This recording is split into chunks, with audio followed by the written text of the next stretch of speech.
Ambani news ಟಿವಿಗೆ ಸ್ವಾಗತ. ಪ್ರತಿದಿನ ನ್ಯೂಸ್ ಅಪ್ಡೇಟ್ಗಾಗಿ ಸಬ್ಸ್ಕ್ರೈಬ್ ಮಾಡಿ. ರೈತರ ಹಿತರಕ್ಷಣೆಗೆ ಸರ್ಕಾರ ಯಾವಾಗಲೂ ಬದ್ಧವಾಗಿದೆ ಎಂದು ಮಾಜಿ ಸಚಿವ ಎಂಸಿ ಸುಧಾಕರ್ ಪ್ರತಿಪಾದಿಸಿದ್ದಾರೆ. ಚಿಂತಾಮಣಿ ತಾಲೂಕಿನಲ್ಲಿ ಕೈಗಾರಿಕಾ ಯೋಜನೆಗಳಿಗಾಗಿ ಭೂಮಿ ಕಳೆದುಕೊಂಡ ಸಂತ್ರಸ್ತ ರೈತರಿಗೆ ಇಂದು ಕೋಟ್ಯಂತರ ರೂಪಾಯಿ ಮೊತ್ತದ ಭೂ ಪರಿಹಾರದ ಚೆಕ್ಗಳನ್ನು ವಿತರಿಸಲಾಯಿತು.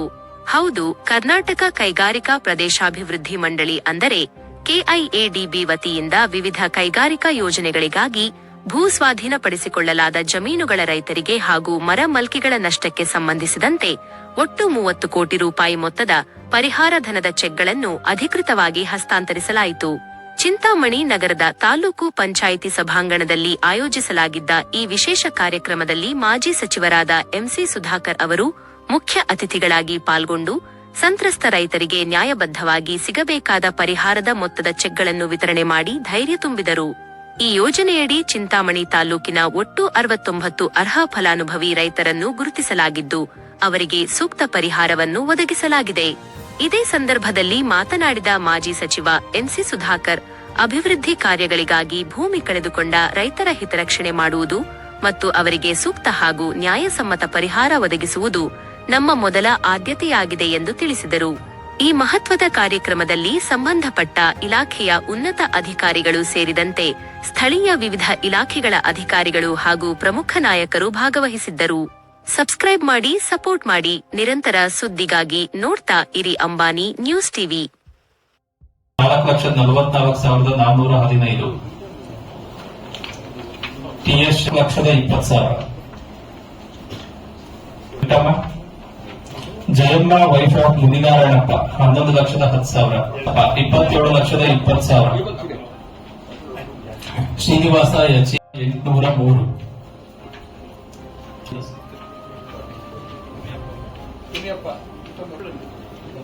ಬಿಸಿ ವೆಂಕಟರಮಣಪ್ಪ ಎಚ್ ಎ 8,30,000 ಮುನಿನಾರಾಯಣ. ನಮ್ಮೆಲ್ಲರ ಉದ್ದೇಶ, ನಾನು ಮೊನ್ನೆ ಅಲ್ಲಿ ಕೈಗಾರಿಕಾ ಪ್ರದೇಶಕ್ಕೆ ಹೋದಂತ ಸಂದರ್ಭದಲ್ಲಿ ನಾನು ಮೊನ್ನೆ ಬೆಂಗಳೂರಲ್ಲೂ ಕೂಡ ಅದನ್ನು ಹೇಳಿದೆ. ಬಹಳ ಜನ ನಮ್ಮ ಭಾಗದ ಮಕ್ಕಳೇ ಅಲ್ಲಿ ಇವತ್ತು ಕೆಲಸ ಮಾಡ್ತಾ ಇದ್ದಾರೆ. ಬೇರೆ ತಾಲೂಕಿನವ್ರು ಬಹಳ ಕಮ್ಮಿ. ಈಗ ಅದಕ್ಕೆ ಅವರಿಗೆ ಬಸ್ ವ್ಯವಸ್ಥೆ ಇವೆಲ್ಲ ವ್ಯವಸ್ಥೆಗಳು ಮಾಡೋದಕ್ಕೂ ಮಾಡ್ತಾ ಇದೀವಿ. ಇವತ್ತಿಂದ ಸ್ಟಾರ್ಟ್ ಅಫಿಷಿಯಲ್ ಇವತ್ತು ಈಗ ಅದಕ್ಕೋಸ್ಕರ ಈಗ ಈ ರೀತಿಯಾಗಿ ಇನ್ನ ಹೆಚ್ಚು ಕೈಗಾರಿಕೆಗಳು ಬಂದಾಗ ಈ ಭಾಗದಲ್ಲಿ ಬಹಳ ಜನಕ್ಕೆ ಅನುಕೂಲ ಆಗುತ್ತೆ. ಈಗ ಯಾರ್ಯಾರು ಭೂಮಿ ಕಳ್ಕೊಂಡಿದ್ದೀರಾ, ಯಾರು ವಿದ್ಯಾರ್ಹತೆ ಇರ್ತಕ್ಕಂಥವ್ರು, ಓದಿರ್ತಕ್ಕಂಥ ಒಂದು ಮಕ್ಕಳಿದ್ರೆ ದಯವಿಟ್ಟು ಅದರ ಮಾಹಿತಿ ಕೊಡಿ. ನಾವು ಅಲ್ಲಿ ಕೈಗಾರಿಕೆಗಳಿಗೆ ಎಲ್ಲೆಲ್ಲಿ ಅವರ ವಿದ್ಯಾರ್ಹತೆ ಅನುಕೂಲವಾಗಿ ಏನು ಅವ್ರಿಗೆ ಉದ್ಯೋಗ ಕೊಡ್ಸಕ್ಕಾಗತ್ತೆ ಅದನ್ನ ಈ ಇಲಾಖೆ ಮುಖಾಂತರ ಮಾಡಿಸ್ಕೊಡ್ತೀವಿ. ನೀವಾಗಿ ಅವ್ರ ಹತ್ರ ಹೋಗಿ ಕೈ ಕಟ್ಕೊಂಡು ನಿಲ್ಬೇಡಿ, ದಯವಿಟ್ಟು ಅದನ್ನ ಕೆಲಸ ಮಾಡಬೇಡಿ. ನೀವು ನಮಗೆ ಮಾಹಿತಿ ಕೊಡಿ. ನಾವು ಅಧಿಕಾರಿಗಳ ಮುಖಾಂತರ ಅವರಿಗೆ ವಿದ್ಯಾರ್ಹತೆಗೆ ಅನುಗುಣವಾಗಿ ಅಲ್ಲಿ ಎಲ್ಲೆಲ್ಲಿ ಅವಕಾಶ ಇದೆ ಅಲ್ಲಿ ಕೆಲಸಗಳು ಕೊಡ್ಸಿ. ಯಾಕಂದ್ರೆ ಕೈಗಾರಿಕೆಗಳ ಸಂಖ್ಯೆ ಕಮ್ಮಿ ಇದೆ, ನಿಮ್ಗೆ ಗೊತ್ತಿದೆ. ಈಗ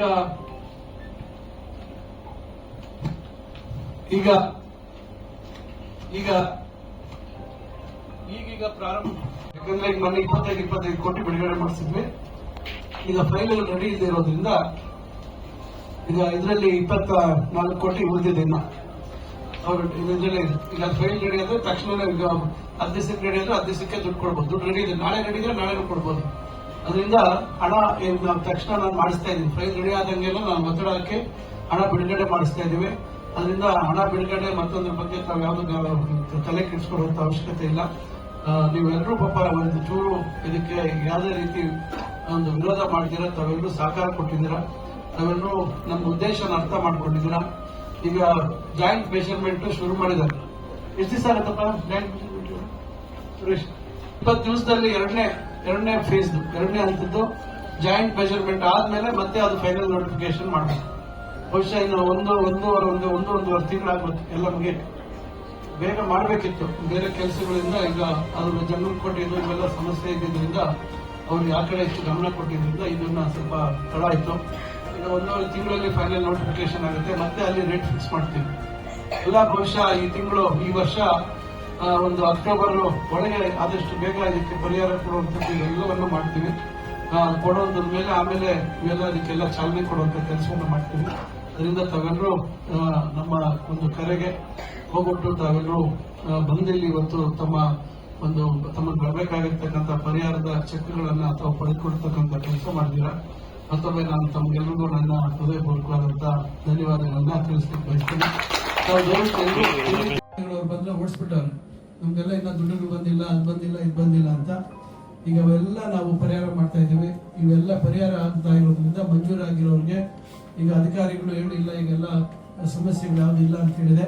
ಅದರಿಂದ ಆದಷ್ಟು ಬೇಗ ಬಹುಶಃ ಇನ್ನೊಂದು ವರ್ಷದಲ್ಲಿ ಇನ್ನ ಬಹಳ ಹೆಚ್ಚಿನ ಕೈಗಾರಿಕೆಗಳು ಪ್ರಾರಂಭ ಆಗ್ತವೆ, ಅವಕಾಶಗಳು ಜಾಸ್ತಿ ಆಗ್ತವೆ.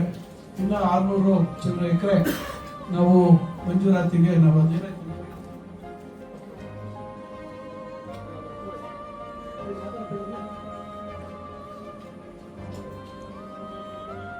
ಈಗ 630 ಎಕರೆದು ಫೈನಲ್ ನೋಟಿಫಿಕೇಶನ್ ಆಗುತ್ತೆ.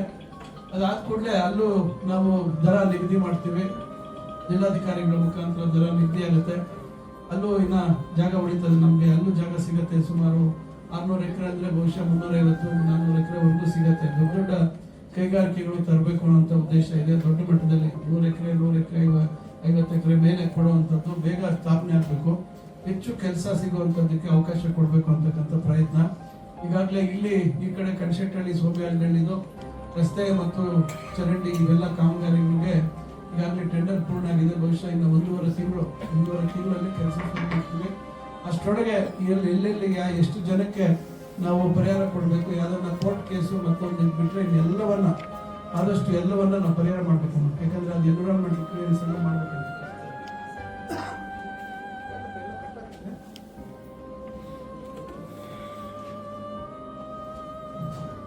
ಅದರಿಂದ ಇವೆಲ್ಲ ಪ್ರಕ್ರಿಯೆಗಳನ್ನ ಬೇಗ ಮಾಡುವಂತದಕ್ಕೆ ಗಮನ ಕೊಡ್ತೀವಿ ಅಂತಕ್ಕಂಥ ಮಾತು. ಇನ್ನು ಬೋರ್ವೆಲ್ಲು ಮತ್ತೊಂದು ಯಾರ್ದಾರ್ದು ಇವೆಲ್ಲ ಬೇರೆ ಏನಾದ್ರು ಬಂದಿಲ್ಲ ಅಂದ್ರೆ ದಯವಿಟ್ಟು ಅದ್ರ ಮಾಹಿತಿ ಕೊಡಿ. ಅದು ಮಸ್ನಹಳ್ಳಿ ಒಂದೇ ಅಲ್ಲ, ಈ ಕಡೆ ಭಾಗದಲ್ಲೂ ಅಷ್ಟೇ ಬೋರ್ವೆಲ್ಲು ಗಿಡ ಮಾಲಿಕೆಗಳದು ಅದನ್ನು ಹಿಂದಿಂದನೇ ಅದು ರೆಕಾರ್ಡ್ ಆಗಿರ್ಬೇಕು. ರೆಕಾರ್ಡ್ ಆಗಿದೆಯಲ್ಲ ಅನ್ನೋದನ್ನ ನೀವು ಖಾತ್ರಿ ಪಡಿಸ್ಕೊಳ್ಳಿ. ರೆಕಾರ್ಡ್ ಮಾಡಿಸಿ ಒಂದು ಕಾಪಿ ತಗೊಳ್ಳಿ, ಒಂದು ಇಟ್ಕೊಬಿಡಿ ನಿಮ್ಮ ಹತ್ರ. ಇಲ್ಲಾಂದ್ರೆ ಮತ್ತೆ ಆಮೇಲೆ ಕೆಲಸ ಶುರು ಮಾಡೋಂಥ ಮುಂಚೆ ನಿಮ್ಮ ಹತ್ರ ಅದಕ್ಕೆ ಸಂಬಂಧಪಟ್ಟಂತೆ ದಾಖಲಾತಿಗಳು ತಗೋಬೇಕು. ಅವ್ರ ಹತ್ರ ಇಷ್ಟು ಗಿಡ ಇದೆ, ಇಂಥ ಮಾವಿನ ಗಿಡ ಇದೆ, ಇಲ್ಲಿಂದು ಗಿಡ ಇದೆ, ಇಲ್ಲಿನ ಗಿಡ ಇದೆ ಅನ್ನೋದು ದಯವಿಟ್ಟು ಅದರ ಮಾಹಿತಿ ತಗೊಂಡು ಅವ್ರ ಹತ್ರ ಒಂದು ಕಮಿಟ್ಮೆಂಟ್, ಒಂದು ಲೆಟರ್ ತಗೊಂಡ್ಬಿಟ್ಟು ಆಮೇಲೆ ನಾವು ದುಡ್ಡು ಕೊಡಿಸ್ಕೊಡ್ತೀವಿ. ಅದೇನು ತೊಂದರೆ ಇಲ್ಲ. ಅದರಿಂದ ಇದುವರೆಗೂ ಎಷ್ಟು ಕೊಟ್ಟಿದ್ದೀವಮ್ಮ ಕಣಶೆಟ್ಟಹಳ್ಳಿದು ಅಮೌಂಟು?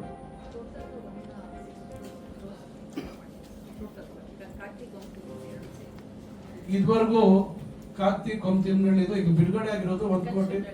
ಕಣಶೆಟ್ಟಹಳ್ಳಿ ಬಿಡುಗಡೆ 185 ಕೋಟಿ ಬಿಡುಗಡೆ ಆಗಿದೆ. ಈಗ ನಾವು 162 ಕೋಟಿ ಕೊಟ್ಟಿದ್ದೀವಿ. ಯಾಕಂದ್ರೆ ಈಗ ಮೊನ್ನೆ 25 ಕೋಟಿ ಬಿಡುಗಡೆ ಮಾಡಿಸಿದ್ವಿ. ಈಗ ಫೈಲ್ ರೆಡಿ ಇರೋದ್ರಿಂದ ಈಗ ಇದರಲ್ಲಿ 24 ಕೋಟಿ ಉಳಿದಿದೆ. ಇದರಲ್ಲೇ ಇದೆ. ಈಗ ಫೈಲ್ ರೆಡಿ ಆದ್ರೆ ತಕ್ಷಣ ಈಗ 10 ದಿವಸಕ್ಕೆ ರೆಡಿ ಆದ್ರೆ 10 ದಿವಸಕ್ಕೆ ದುಡ್ಡು ಕೊಡ್ಬೋದು. ದುಡ್ಡು ರೆಡಿ ಇದೆ, ನಾಳೆ ರೆಡಿ ಇದ್ರೆ ನಾಳೆ ಕೊಡ್ಬೋದು. ಅದರಿಂದ ಹಣ ನಾವು ತಕ್ಷಣ ನಾನು ಮಾಡಿಸ್ತಾ ಇದ್ದೀವಿ. ಫೈಲ್ ರೆಡಿ ಆದಂಗೆಲ್ಲ ನಾನು ಒತ್ತಡ ಹಾಕಿ ಹಣ ಬಿಡುಗಡೆ ಮಾಡಿಸ್ತಾ ಇದ್ದೀವಿ. ಅದರಿಂದ ಹಣ ಬಿಡುಗಡೆ ಮತ್ತೊಂದ್ರ ಬಗ್ಗೆ ತಾವು ಯಾವುದೇ ತಲೆ ಕೆಡಿಸ್ಕೊಳ್ಳುವಂಥ ಅವಶ್ಯಕತೆ ಇಲ್ಲ. ನೀವೆಲ್ಲರೂ ಪಾಪ ಒಂದು ಚೂರು ಇದಕ್ಕೆ ಯಾವುದೇ ರೀತಿ ಒಂದು ವಿರೋಧ ಮಾಡ್ತೀರಾ, ತಾವೆಲ್ಲರೂ ಸಹಕಾರ ಕೊಟ್ಟಿದ್ದೀರಾ, ತಾವೆಲ್ಲರೂ ನಮ್ಮ ಉದ್ದೇಶನ ಅರ್ಥ ಮಾಡ್ಕೊಂಡಿದ್ದೀರಾ. ಈಗ ಜಾಯಿಂಟ್ ಮೆಷರ್ಮೆಂಟ್ ಶುರು ಮಾಡಿದ್ದಾರೆ. ಎಷ್ಟು ದಿವಸ ಆಗುತ್ತಪ್ಪ ಜಾಯಿಂಟ್ ಮೆಷರ್ಮೆಂಟ್? ಒಂದು 20 ದಿವಸದಲ್ಲಿ ಎರಡನೇ ಫೇಸ್, ಎರಡನೇ ಹಂತದ್ದು ಜಾಯಿಂಟ್ ಮೆಷರ್ಮೆಂಟ್ ಆದ್ಮೇಲೆ ಮತ್ತೆ ಅದು ಫೈನಲ್ ನೋಟಿಫಿಕೇಶನ್ ಮಾಡಬೇಕು. ಬಹುಶಃ ಇನ್ನು ಒಂದೂವರೆ ತಿಂಗಳಾಗಬೇಕು. ಎಲ್ಲ ಬೇಗ ಮಾಡಬೇಕಿತ್ತು, ಬೇರೆ ಕೆಲಸಗಳಿಂದ. ಈಗ ಅದನ್ನು ಜಂಗಲಕೋಟೆಯಿಂದ ಹೋದ ಸಮಸ್ಯೆ ಇದ್ದಿದ್ದರಿಂದ ಅವರು ಯಾವ ಕಡೆ ಹೆಚ್ಚು ಗಮನ ಕೊಟ್ಟಿದ್ದರಿಂದ ಇದನ್ನು ಸ್ವಲ್ಪ ತಡ ಆಯಿತು. ಈಗ 1.5 ತಿಂಗಳಲ್ಲಿ ಫೈನಲ್ ನೋಟಿಫಿಕೇಶನ್ ಆಗುತ್ತೆ, ಮತ್ತೆ ಅಲ್ಲಿ ರೇಟ್ ಫಿಕ್ಸ್ ಮಾಡ್ತೀವಿ. ಎಲ್ಲ ಬಹುಶಃ ಈ ವರ್ಷ ಒಂದು ಅಕ್ಟೋಬರ್ ಒಳಗೆ ಆದಷ್ಟು ಬೇಗ ಇದಕ್ಕೆ ಪರಿಹಾರ ಕೊಡುವಂಥದ್ದು ಇವೆಲ್ಲವನ್ನು ಮಾಡ್ತೀವಿ. ಕೊಡುವಂಥದ್ದು ಮೇಲೆ ಆಮೇಲೆ ಇವೆಲ್ಲ ಇದಕ್ಕೆಲ್ಲ ಚಾಲನೆ ಕೊಡುವಂಥ ಕೆಲಸವನ್ನು ಮಾಡ್ತೀವಿ. ಅದರಿಂದ ತಾವೆಲ್ಲರೂ ನಮ್ಮ ಒಂದು ಕರೆಗೆ ಹೋಗ್ಬಿಟ್ಟು ತಾವೆಲ್ಲರೂ ಬಂದಿಲ್ಲಿ ಇವತ್ತು ತಮಗೆ ಬರಬೇಕಾಗಿರ್ತಕ್ಕಂಥ ಪರಿಹಾರದ ಚೆಕ್ಗಳನ್ನು ತಾವು ಪಡೆದುಕೊಡ್ತಕ್ಕಂಥ ಕೆಲಸ ಮಾಡಿದ್ದೀರಾ. ಮತ್ತೊಮ್ಮೆ ನಾನು ತಮಗೆಲ್ಲರಿಗೂ ನನ್ನ ಹೃದಯಪೂರ್ವಕವಾದಂಥ ಧನ್ಯವಾದಗಳನ್ನು ತಿಳಿಸ್ಲಿಕ್ಕೆ ಬಯಸ್ತೇನೆ. ತಾವು ದಯವಿಟ್ಟು ಎಲ್ಲರೂ ತಿಳ್ಕೊಂಡು ತಾವು